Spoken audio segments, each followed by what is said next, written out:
গেছেন, তিনি কিভাবে মন্ত্রী হয়েছেন, যদি আপনি সেই কাহিনী শুনেন, ইটস এ প্রধানমন্ত্রীর একটা গিফট বলা যায়।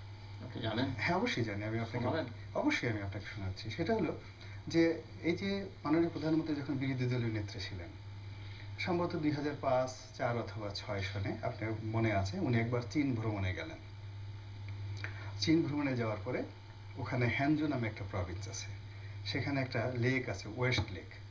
তা আপনি তো জানেন যে মাননীয় প্রধানমন্ত্রী তার ভিতরে একটা সরলতা কাজ করে, এবং একটা বিশেষ মধ্যে দেখা যায় যে অনেকের সাথে তিনি গান শুরু করেন, আলাপ আলোচনা, পারিবারিক একটা আবহর সৃষ্টি করেন, এইরকম একটা ঘটনা। তো ওয়েস্ট লেকের ওই পরিবেশে গিয়ে হঠাৎ করে তার কি মনে হলো, তিনি বললেন যে একটা বাঁশি ম্যানেজ করো তো। তো সামহাও একটা বাঁশি ম্যানেজ করা হলো। সঙ্গে সাবির হোসেন চৌধুরী ছিলেন, উবায়দুল কাদের সাহেব ছিলেন, এবং আমাদের আবুল হোসেন সাহেবও ছিলেন। তো প্রধানমন্ত্রী বললেন যে এই বাঁশিতে একজন ফু দেবো, তোমরা 3 জন দৌড় দিবে, দৌড়ে যে ফার্স্ট হবে তাকে আমি মন্ত্রী বানাবো। এখন যেহেতু প্রধানমন্ত্রী বলেছেন, উবায়দুল কাদের, আপনার সাবির হোসেন চৌধুরী অনেক যেহেতু কমপ্লাই করতে হয়, ওনারাও দৌড় দিলেন। কিন্তু আবুল হোসেন টুক ইট ভেরি সিরিয়াসলি, সে জোরে দৌড় দিলেন এবং দৌড় দিয়ে সত্যিই সে ফার্স্ট হল। এসে সে প্রধানমন্ত্রীকে বলতেছে যে আপনি আমাকে কমিটমেন্ট করেছেন আমাকে মন্ত্রী বানাতে হবে, এবং যোগাযোগ মন্ত্রী। আর প্রধানমন্ত্রী যতই বারবার বলেন না কেন যে আমি তোমার সাথে দুষ্টামি করেছি, আমি আর এখন বিরোধী দলীয় নেত্রীকে আগামীতে ক্ষমতা আসবো না না আসবো তার কোনো ইয়াত্তা নেই, কী সব কথাবার্তা বলো। তো বলো যে না, আপনি হবেন এবং আমাকে কথা দিতে হবে যোগাযোগ মন্ত্রী। এবং উনি এমপি হওয়ার পরে সেই জিনিসটা আবার তাকে সেদিন থেকে কমিটমেন্ট নিয়ে আসছে, এবং তাকে সেটা আবার তাকে স্মরণ করেছে মাননীয় প্রধানমন্ত্রীকে।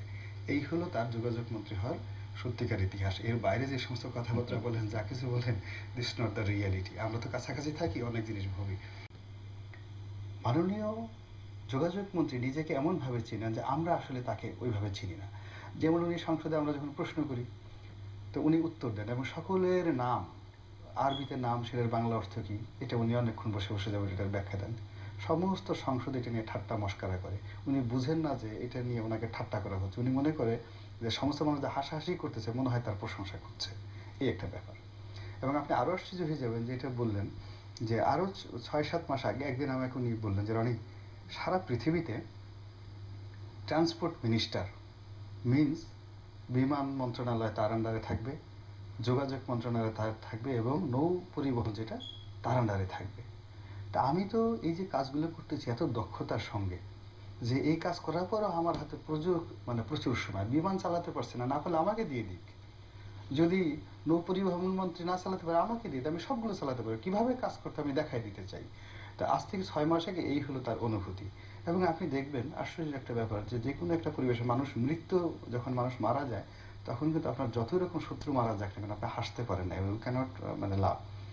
এত বড় একটা পদ্মা সেতুর নিয়ে যখন একটা কেলেঙ্কারি হলো, এত কিছু হলো, তিনি এয়ারপোর্টে নেমে সাংবাদিকদের সঙ্গে যেভাবে ভাব বিনিময় করছিলেন, তথ্য বিনিময় করছিলেন, এবং হাসাহাসি করছিলেন, যে ভাবে সমস্ত মানুষ কিন্তু তার এই যে সেন্স অফ হিউমার, দায়িত্ব এবং কাণ্ড জ্ঞান নিয়ে অনেকে কিন্তু প্রশ্ন করেছে।